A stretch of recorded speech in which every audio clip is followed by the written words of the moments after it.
azul fell-awen i tikkelt-nniḍen deg umaṭṭaf uzegḍuf.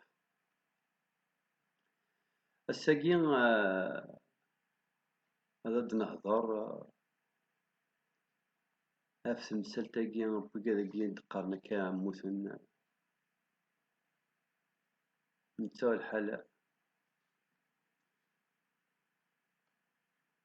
numin ara. On aurait sauté de joie de les savoir morts pour tout ce qu'ils ont fait comme mal, pour la nuisance dont ils ont fait preuve et le désastre qu'ils emportent avec eux, là où ils vont. Mais ونؤمن باللي تغاد الصح المتاقي il est effectif. Ça fait 2 mois إدنان dans ce grand territoire où la tragédie n'en finit pas que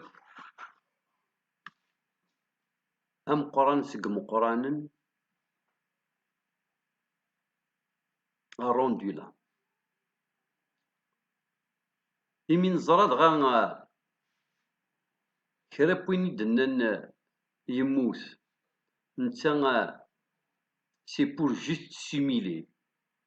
C'est la meilleure façon, et c'est vrai que c'est efficace comme méthode, c'est la meilleure façon qu'ils ont trouvé pour faire taire toutes les critiques et tous les reproches. Pour le tableau noir qu'ils ont comme carrière politique. Donc pour faire taire tous ceux qui voudront critiquer,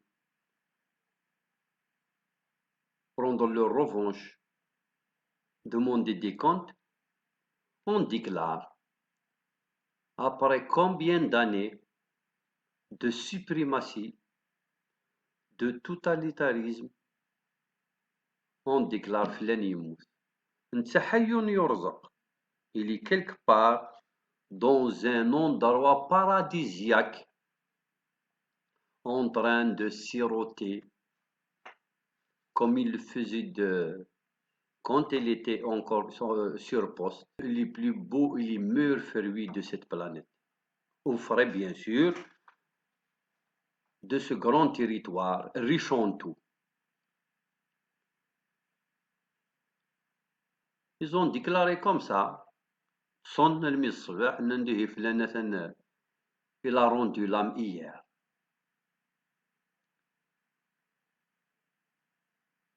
Depuis, ni tristesse, ni regret, ni reproche, ni critique, ni sentiment favorable, ni sentiment défavorable. Il est parti comme s'il n'est jamais passé par là. Et c'est ce qui est dramatique. C'est le fait que des hommes étrangers, ils ont tout pour être des étrangers. Et beaucoup de gens ont dit qu'il n'a rien de national. Du moins, il n'est d'ici qu'à moitié. Il a régné en maître absolu et il a fait tout ce qu'il voulait, enfin, tout ce que voulait ses maîtres. Parce que pour la première fois de l'histoire de ce grand territoire, le bonhomme dont le personnage dont on parle a d'abord été imposé, coopté par la plus grande puissance. Vous savez que les 5 membres permanents du Conseil de sécurité de l'ONU, les grands, les élus de Dieu, ceux qui ont le veto, je ne sais par quelle grâce, si ce n'est la loi de la jungle, et la loi du plus fort. Les 5 permanents, les gens qui ont le droit de veto et qui font la pluie et le bouton sur cette planète et qui sont directement, sans doute, ou du moins, puisque nous n'avons pas de preuves, du moins indirectement, responsables de ce qui nous arrive de mal.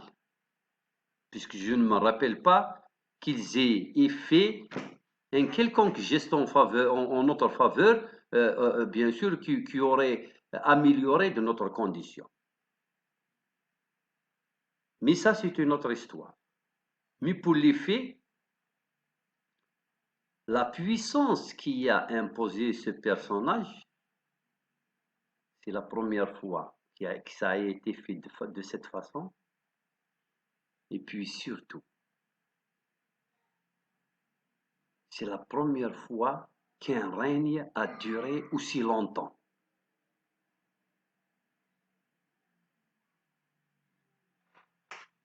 Vraiment, pour un rappel, c'en est un. Surtout que, en son règne, tout est revenu.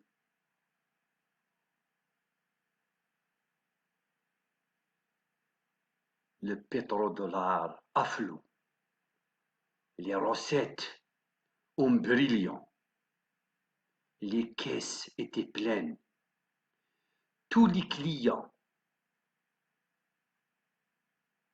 tous ceux qui servaient, qui trahissaient leurs frères, qui rapportaient les informations dans les douars, dans les villages, dans les communes, pour que Monsieur Moumou puisse être informé en temps réel de ce que font les militants, les partisans du changement, ces lâches dont les membres de la famille sont des lâches et dont les ancêtres sont des serviteurs de tous les colonisateurs à travers les âges, étaient bien payés parce qu'il y avait suffisamment d'argent dans les caisses. Puisque les sous-sols étaient généreux. Et leur prix était de même. C'était la période faste.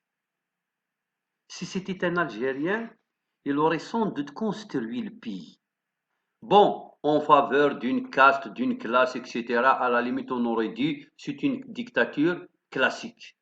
Mais l'oligarchie de ce territoire, elle est particulière. Il est singulièrement mercantiliste. À voir ce qu'ils font pendant toutes ces années, on dirait que ce ne sont pas des humains. Ils n'ont pas de sang. C'est incroyable. Qu'est-ce qui coule dans leurs veines? Et à leur tête, le grand Moumou. Celui qui a dit un jour, le système présidentiel, c'est peu pour moi. Il voulait plus que le système présidentiel. Sans doute une monarchie ou une théocratie. C'est vrai que c'est la meilleure façon de mourir sur le trône et de laisser sa place légalement, parce que la loi de la théocratie et la loi de la monarchie l'autorisent à celui qu'il veut, donc sans doute son fils ou le fils de son frère. D'ailleurs, à ce sujet, on nous dit, à l'image de tous les dictateurs du monde, qu'il n'a pas d'héritier. C'est faux. Il en a tellement qu'il y a de quoi remplir tout un... Il y a de quoi remplir toute une ville avec tout ce qui vient de lui. Mais la meilleure façon d'éloigner les regards pour que tout ce qu'il a pris d'illégal, rien ne lui sera reproché, on dit qu'il n'est pas fertile et on annonce qu'il n'a jamais eu de progéniture, qu'il n'est marié que pour des raisons protocolaires Et puis, il est mort dans l'isolement, dans la solitude, après une longue maladie. J'aurais bien voulu Karoua. Au moins, on serait heureux une fois dans notre vie.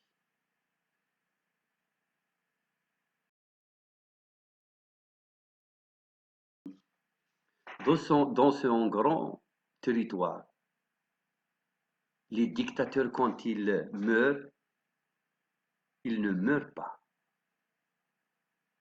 Ils font les morts. Si pour vivre le restant de leur vie tranquille, ils vont se la couler douce et ils déclarent qu'ils sont bons. Et depuis toujours. Pour le bilan, qu'est-ce qu'il a laissé? Que terreur et désolation. Une économie à plat. Depuis combien de mois qu'on achète la pomme de terre à 90 $?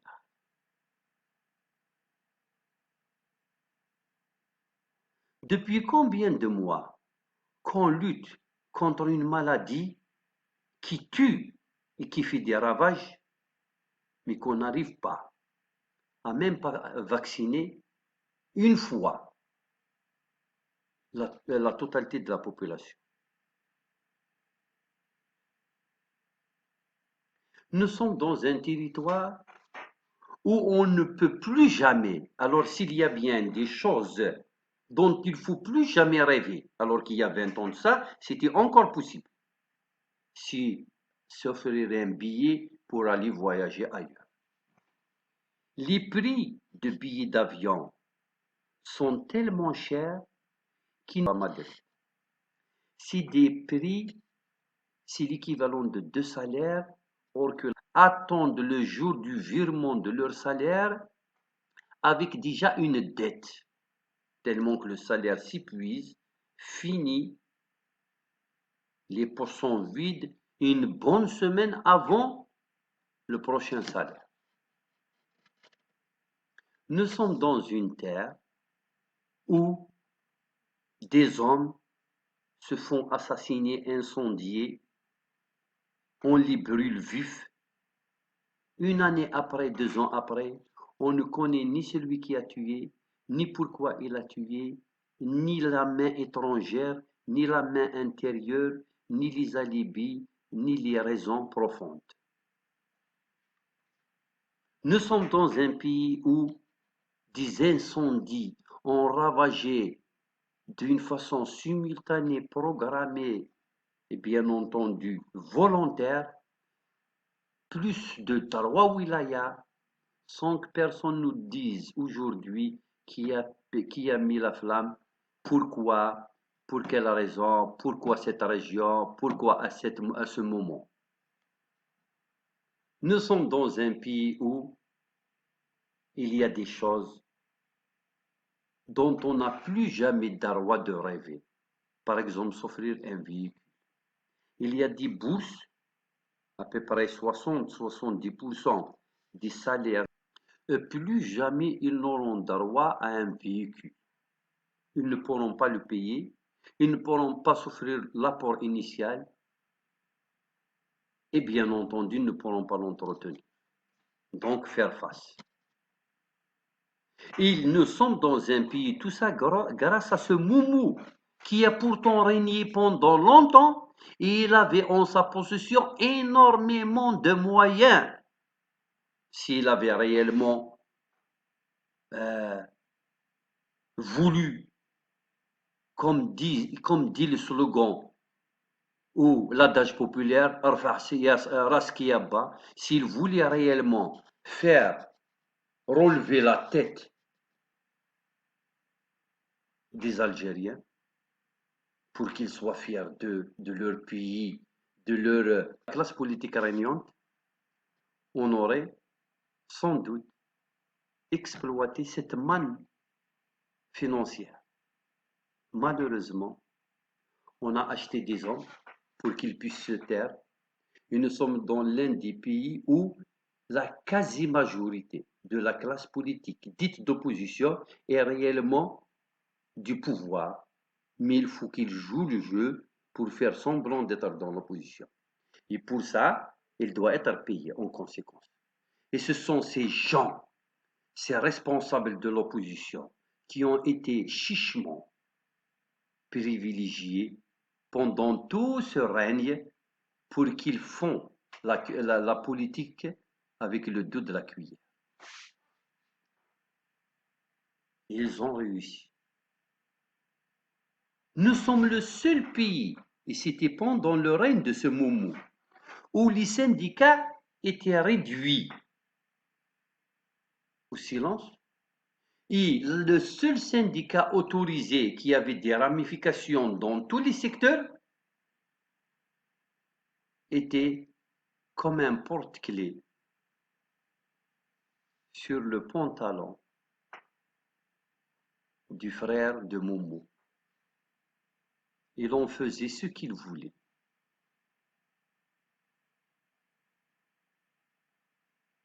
Nous sommes le seul pays au monde sur ce grand territoire qu'on ne peut plus situer ni dans le temps ni dans l'espace. Parce qu'il est difficile de le situer quand on voit la mentalité de ces dirigeants et leur dessein futur, c'est-à-dire leur projet futuriste. On ne sait plus dans quel cadre spatio-temporel nous pourrions le situer. C'est ce qu'on appelle le voyage dans le passé. C'est une véritable fiction. Nous sommes le seul pays où des grévistes se font tabasser, personne ne les reçoit après, personne ne répond à une quelconque doléance, on licencie les chefs les plus récalcitrants, on amadoue les plus dociles et tout retourne dans l'ordre comme si de rien n'était. Blessés, tués, licenciés, exilés, menacés, harcelés, mais aucune revendication n'est satisfaite. Nous sommes le seul pays au monde où il a fallu que toute une population, tous les habitants de ce territoire sortent à plusieurs reprises pour que la monarchie ou la théocratie ne soit pas décrétée.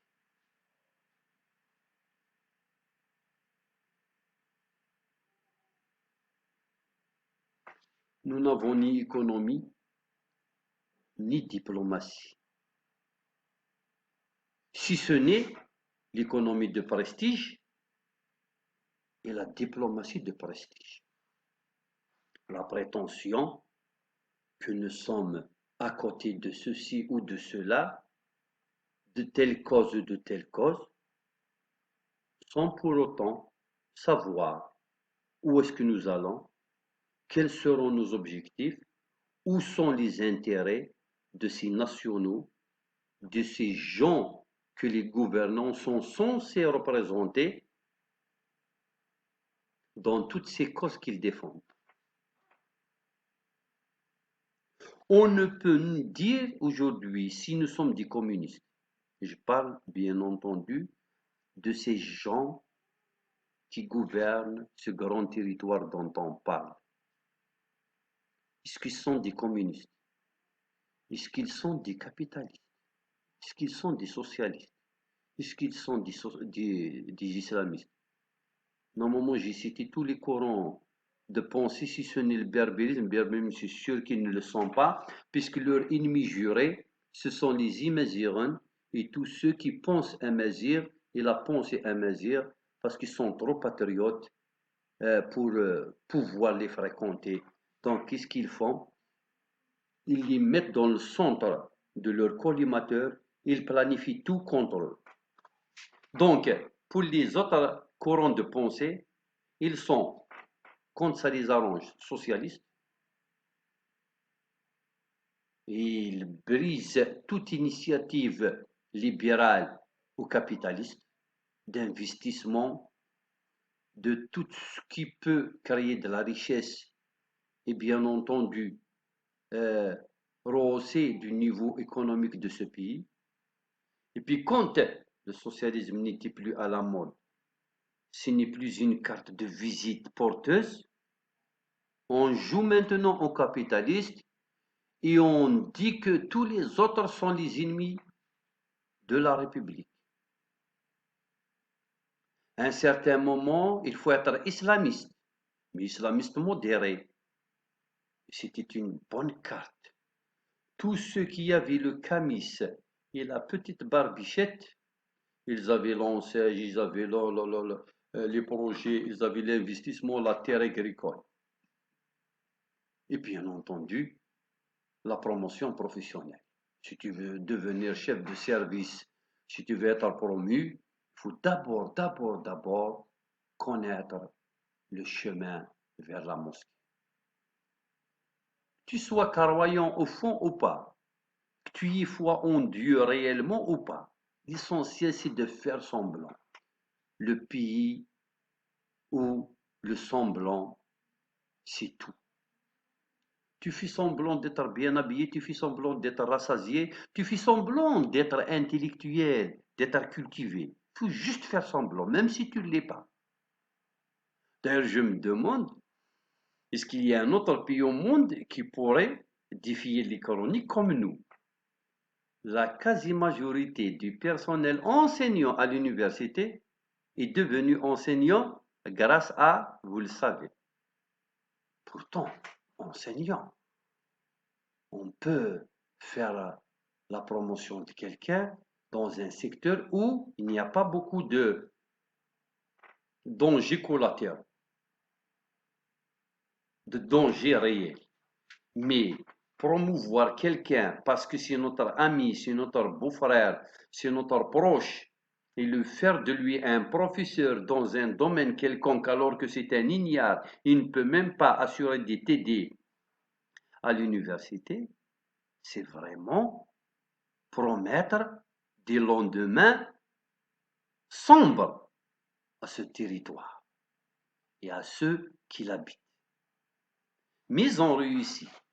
Pendant le règne de ce Moumou, l'université n'a jamais bougé, il n'a jamais rechigné concernant toutes les restructurations économiques, les réformes liberticides et toutes les lois antidémocratiques et bien entendu la prouesse. Nous avons une constitution qu'on ne peut plus classer. Si c'est une constitution de la chorocratie ou du libéralisme sauvage ou de la monarchie ou tout simplement, mais semi-président, c'est un régime où le président a la moitié du pouvoir et décopté des élus, comme nous l'avons vu pendant longtemps, une assemblée populaire nationale qui a été élue avec à peine 9%, entre 7 et 9% de toute participation. C'est-à-dire, je ne sais pas ce que le député est déjà député à la maison, chez lui, dans sa famille, avec un taux de 7%. Si tu rassembles tous les membres de ta famille, tous ceux qui portent le même nom de famille que toi, et que tu sois candidat à la PN, tu n'auras pas déjà ta propre famille, avec un taux de participation pareil. Que dira-t-on du village, de la commune, pour vraiment être crédible, représentatif, un homme porté par les populations? Nous sommes vraiment loin du compte. Nous sommes dans un territoire où le théâtre est inexistant. Si ce n'est des initiatives personnelles, des gens qui sont quand même tenaces et qui résistent. Et c'est à leurs frais, hein, avec leurs moyens, avec leur savoir, ils sont en train de continuer avec leurs troupes. Nous sommes dans un pays où rien ne se produit. Tout se transforme, mais tout est importé. Nous sommes dans un pays et pour s'offrir un sachet de lait, il faut manquer le travail. Il faut choisir le matin. Ou bien tu pars travailler, ou bien tu fais la chaîne, la queue, pour avoir de sachets de lait. C'est pour ça qu'il dit ceux qui ont du lait en Algérie, c'est les maisons qui ont au moins une vieille, ou de préférence un vieillard, donc un retraité, qui est libre, qui a un temps libre pour venir et revenir, pour pouvoir passer et faire tous les magasins, lécher toutes les vitrines, parce qu'on ne sait pas à quelle heure le grand fournisseur de lait passerait. Il faut donc faire les trottoirs tout le temps, ne jamais rentrer chez soi parce qu'on ne sait pas à quelle heure telle supérette, tel magasin va vendre les quelques caisses qui lui seront donc cédées. Nous sommes aussi dans un pays où, pendant des années, des décennies, rien ne se faisait avec facture. Tout était dans le noir, personne ne payait ses impôts, et puis tout le monde s'enrichissait sur le dos de la population. Et puis, comme il fallait faire semblant de faire du bien, on a donc commencé à imposer, parce que maintenant les caisses sont vides, il faut donc faire rentrer un peu d'argent. On a donc tapé un peu sur les doigts de tous ces parasites, les commerçants parasites, et les véritables prix réels s'imposent. Maintenant qu'il faut faire avec facture, regardez les prix de bidons d'huile, où est-ce qu'il est monté? Il est hors de portée de la majorité des bourses. À l'école, dans tous les pays, l'enseignant est choyé, mais surtout à la limite, euh, consulté. Comment nous devons faire pour réussir avec les élèves? Dans ce territoire,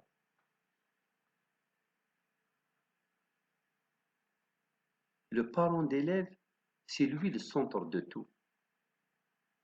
Ce n'est ni l'élève, ni l'enseignant, ni l'enseignement, ni l'administration. Enfin, plus ou moins l'administration, comme il est au service des chefs. Donc, à la limite, on peut quand même dire qu'ils ont le pouvoir. Mais l'essentiel, c'est que l'enseignant, il est au bas de l'échelle. Et le parent d'élève, il est très, très coté.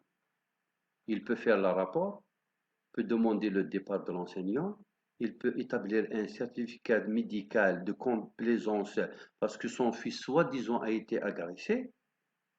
Et bonjour les dégâts pour l'enseignant. Parce que rien ne peut protéger صانع العلم والتعلم. Celui qui fabrique l'enseignement et celui qui peut fabriquer les générations futures est laissé pour le compte. L'enseignant, il a au moins 4 chefs directs, des responsables directs qui peuvent le faire démissionner de ses fonctions en 24 heures. Des responsables directs. Même entre les enseignants, on a créé le fameux responsable de la matière pour qu'il puisse prendre le dessus et commander les autres. Responsable de la matière.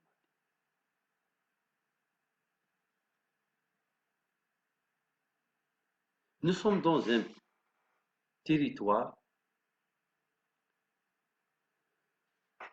où il n'y a personne qui sort pour voir la population. La bureaucratie est la même pendant le règne de ce Moumou et même après. Parce que réellement, Moumou, non pas seulement il est encore vivant, mais il est aussi encore au pouvoir. C'est de la magie. Et pourtant, c'est de la réalité. Sur ce territoire, c'est toujours Moumou qui gouverne. La preuve, c'est le même personnel, les mêmes personnes, les mêmes stratagèmes, la même férocité, les mêmes comportements. Tu vas essayer de créer une association pour essayer d'aider. Il y a 3 organismes dont dépendent les associations. J'ai des preuves concrètes qu'ils ont développé trois discours différents. Les instances administratives qui sont censées faire des enquêtes sur nous, parce qu'on voudrait créer une association. Ils n'ont pas le même discours. Ce n'est pas ce qui va te dire celui-là qui va être dit dans 1 mois et dans 2 mois. Au point que, pour créer une association, ça te prend 7 mois.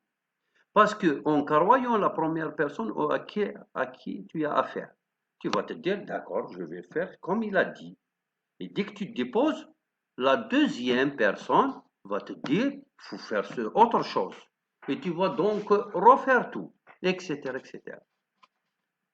Créer une association, c'est véritablement, il faut être incisif. Il faut être incisif, il faut accepter de remonter jusqu'au bout de la montagne et de revenir pour remonter une autre fois. Il ne faut jamais euh, se lasser ou alors avoir le désespoir, se dire non, j'ai aucune chance. Il faut vraiment être rempli de persévérance. Parce que le dur métier d'être euh, comme les habitants de ce territoire, c'est vraiment, ça relève vraiment du miracle. Il faut vraiment être un coriace pour résister.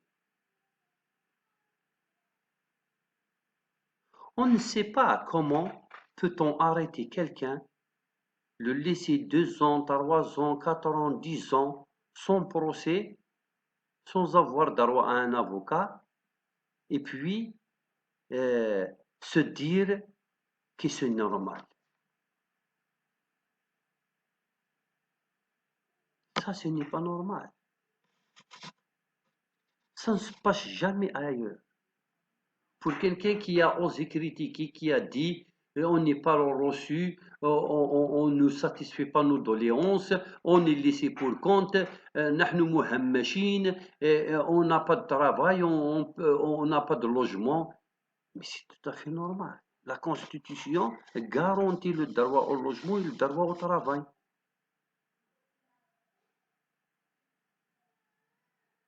Il y a des gens qui attendent leur logement pendant maintenant 20 ans, alors que Moumou a promis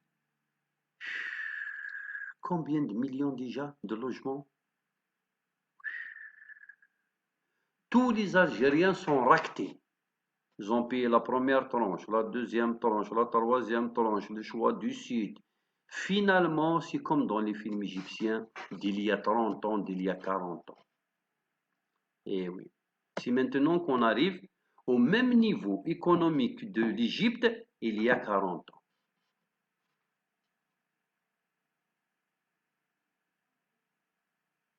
Nous sommes aussi dans un pays, un grand territoire, et c'est le seul au monde, où si tu as un véhicule et que tu descends dans la ville,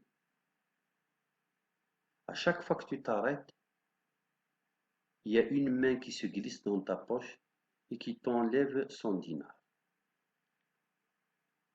Si tu t'arrêtes 3 fois, parce que tu as affaire dans 3 endroits différents, tu reviens avec tous les frais, avec toutes les dépenses, déjeuner, les cafés, achats, etc. Bien entendu, tu n'auras pas gain de cause, tu n'auras rien parce qu'il y a que de la bureaucratie et de jib dans les institutions, sauf quand tu pars pour payer une redevance. Ah, si c'est pour verser de l'argent, effectivement, sans doute tu reviendras avec une quittance où on dit Flen vient de verser à telle institution son ergas, son aide, impôt, etc., etc., etc., la somme de tel. Pas de problème.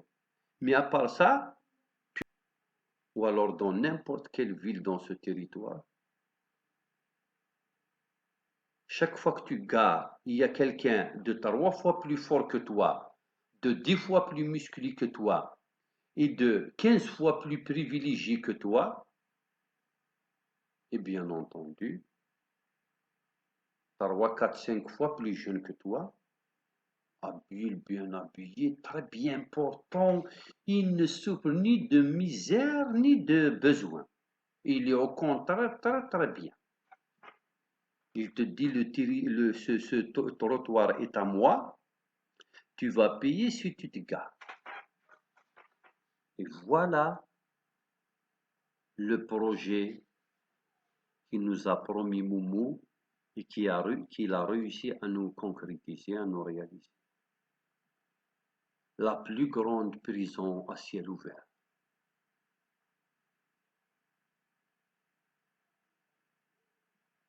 Il y a eu la fameuse histoire des sons locaux par commune.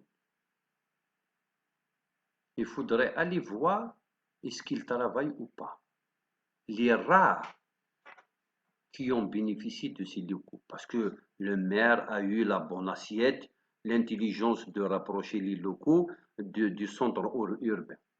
Sinon, là où je passe, ils n'ont pas été distribués jusqu'aujourd'hui. Et ce n'est pas les chômeurs qui montent. Mais la prouesse de ces chefs, c'est qu'ils ont une opposition à leur image. Au point que même les candidats aux élections, que ce soit APC, APOI, APN, sénatoriales, ils sont à leur image. Ils anticipent ça les arrange, ils savent qu'est-ce que c'est que l'anticipation.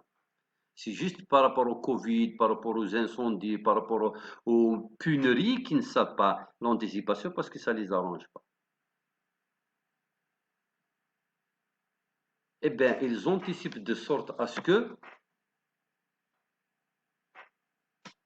ils ont raison à l'avance. Comment? Ils investissent les structures, le mouvement associatif, les comités de village. Ils ont leur petit indicateur, 2, 3 indicateurs par village. Ils savent qui est pauvre, qui est docile, qui est manipulable, qui est facile. Ils investissent en lui. Ils lui donnent même un salaire. Tu fais semblant de faire du bien. Tu fais semblant d'être en public, même de critiquer. Il faut insulter le commissaire. Pourquoi pas? Il faut critiquer tout le monde. Comme ça, tu seras aimé dans un premier temps. Et puis, il faut relativiser. Oui, mais de toute façon, même nous, on n'est pas bon. Il faut quand même essayer. Je pense que la meilleure façon, c'est d'aller dans les institutions. Peut-être qu'on pourra changer les choses de l'intérieur. Et puis, comme ça, on va se faire un profil. Et le jour où nous serons candidats, tout le monde nous prendra pour un opposant, alors qu'au fond, nous sommes peints de l'extérieur, mais à l'intérieur, nous sommes déjà acquis aux thèses du régime et du sérail. Ils ont donc des députés, des maires, des élus à leur image. D'ailleurs, la dernière élection, on nous a promis que nous vont changer les choses de là où ils sont. La PIOI, en laquelle je n'ai jamais cru. Moi, ça ne m'a jamais choqué le fait que un parti soit de la partie dans cette élection. Pourquoi? Parce que même en 2001, il a fait la même chose. Finalement, Moumou, il sait qu'ils sont ses amis. Il sait, parce que les véritables amis des grands chefs de ce Sierra, ce sont les plus grands opposants, les soi-disant opposants. Moi, ça ne m'a jamais choqué, parce que même en 2001, ils nous ont dit, cette histoire-là, Roche, c'est une machination, l'ayad al-ajnabiyya. C'était le même discours que maintenant. C'est la même chose. Et qu'est-ce qu'ils ont fait? Ils sont allés, ils ont cassé une révolution de toute une région pour, pour se faire des ventres. Ils se remplir le gosier. Voilà. Finalement, nous sommes dans l'éternel recommencement. Ceux qui ont participé aujourd'hui ont déjà participé par le passé, parce qu'il leur appartient. Ça aurait été bien si nous avons été, nous, élus, et que nous serons restés militants tout en étant élus. Mais il y a un problème ou bien de confiance, ou bien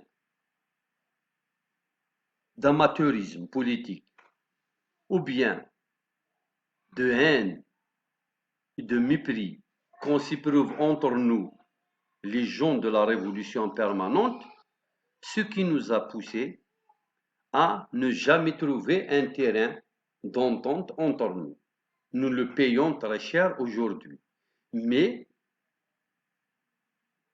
c'est aussi parce que parmi les opposants, les faiseurs d'opinion, avec la complicité des médias, les médias, et pourtant le jour on dira quels sont les médias qui ont été de mèche dans la contre-révolution, beaucoup seront étonnés. Nous savons qu'est-ce qu'ils ont fait les uns et pourtant ils sont très rares déjà. Les médias qui s'annoncent comme ça officiellement en faveur du peuple et du changement. Même ceux-là, il y en a parmi eux, ceux qui sont dans la contre-révolution, ils ont reçu des sommes colossales pour ça.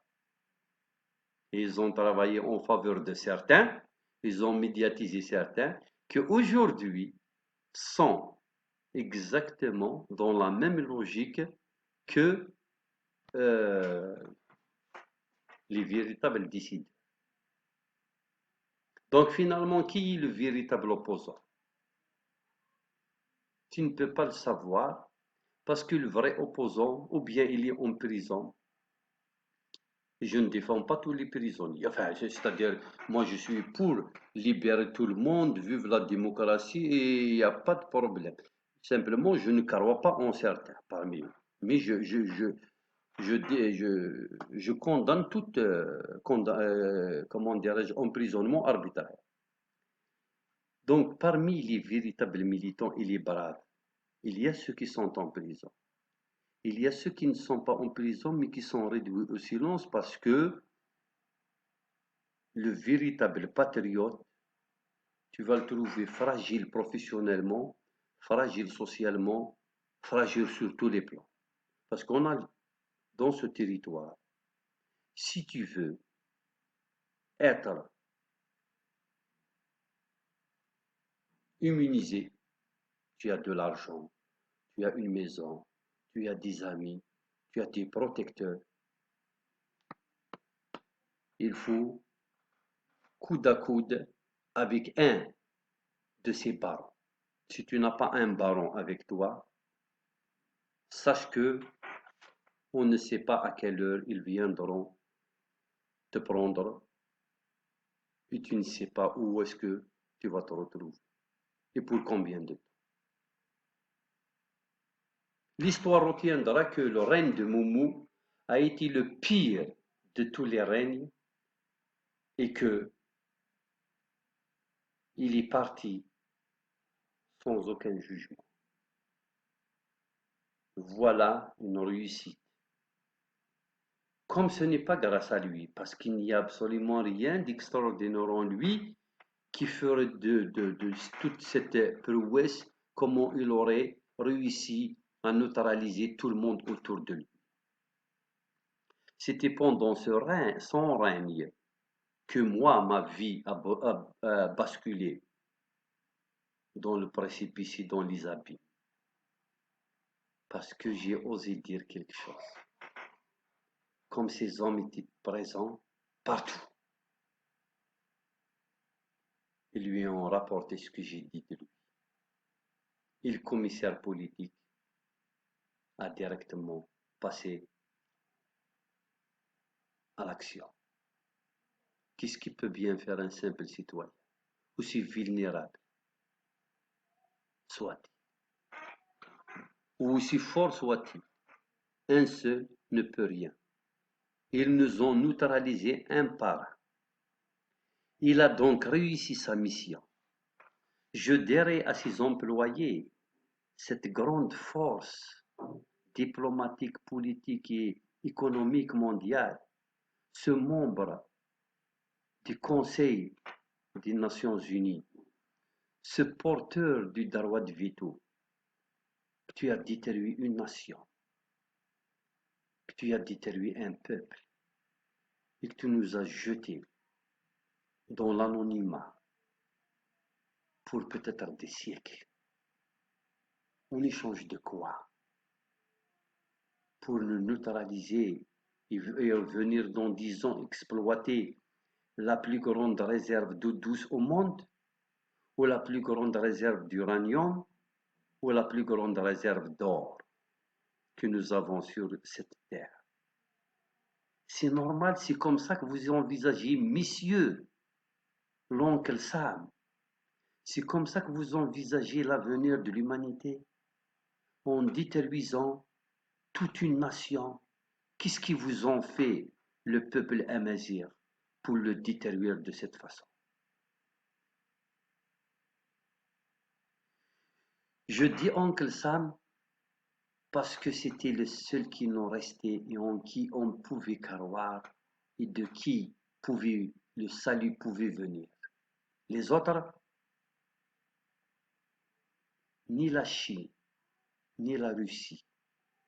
La preuve, ils sont maintenant en manœuvre, ils ne font rien.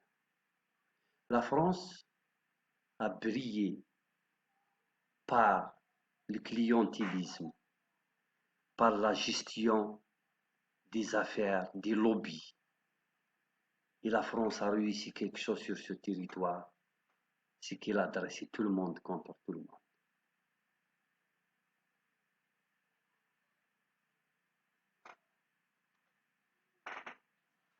Moumou est donc parti, sans partir. Il est mort tout en restant vivant. On aurait été au moins heureux une fois. Malheureusement, il n'est pas encore temps de se réjouir, parce qu'il est malheureusement vivant et son règne continue encore avec brio sur notre dos, parce que c'est notre vie qui est en train d'être consumée. D'ailleurs, en termes de reproche, nous leur dirons ici, et même pour la postérité, vous nous avez volé notre enfance, vous nous avez volé notre jeunesse, et vous nous avez volé notre vie. Comme la vie n'a pas de prix, donc vous ne pourriez jamais payer vos dettes. Vous ne serez toujours redevable.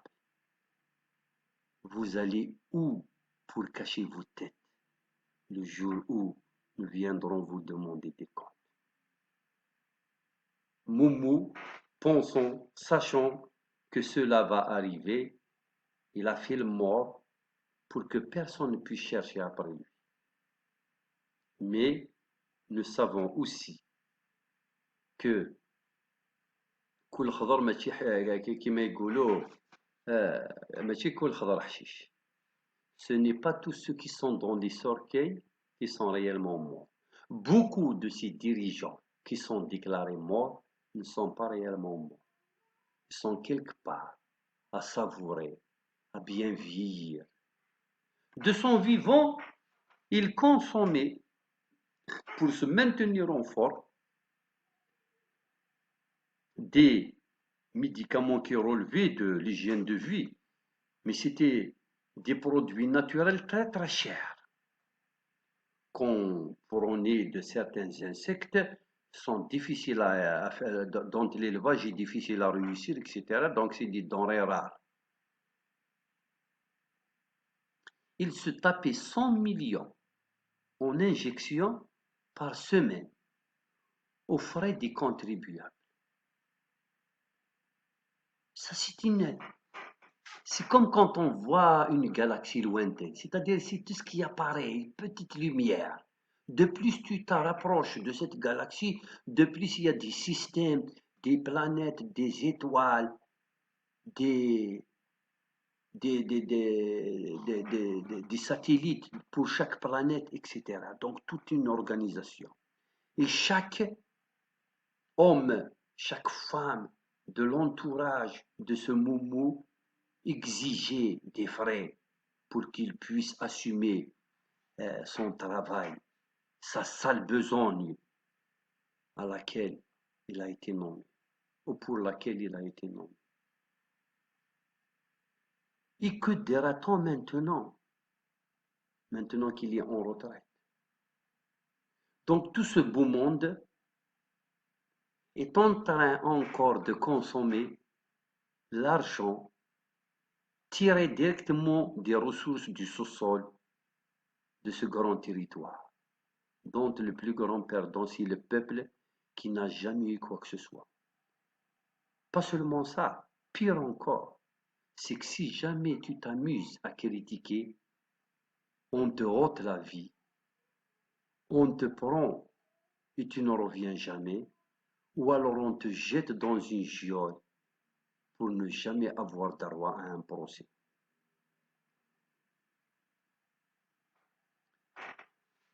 Il faut donc résister quand même et attendre peut-être un jour, on saura qu'il est véritablement mort.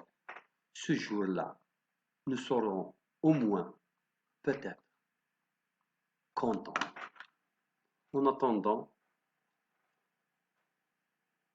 nous allons quand même continuer à vivre parce qu'il faut bien résister. C'est une comme ça.